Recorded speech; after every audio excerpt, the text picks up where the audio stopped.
90 miles off the coast of the United States mainland, the island of Cuba excitedly awaits for visits by American tourists. Fresh, new, warm, friendly.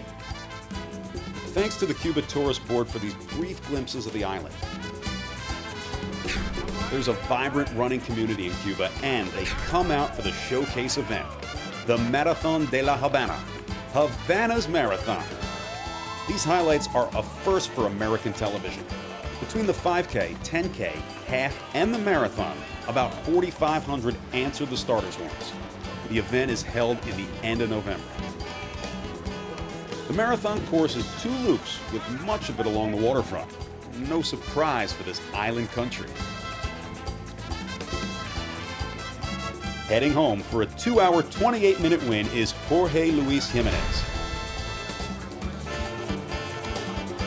The Havana Marathon Weekend, for those who might want a change of scenery from the mega events on the mainland. It's a thumbs up for sure. And plan on a handful of days to soak up the vibe.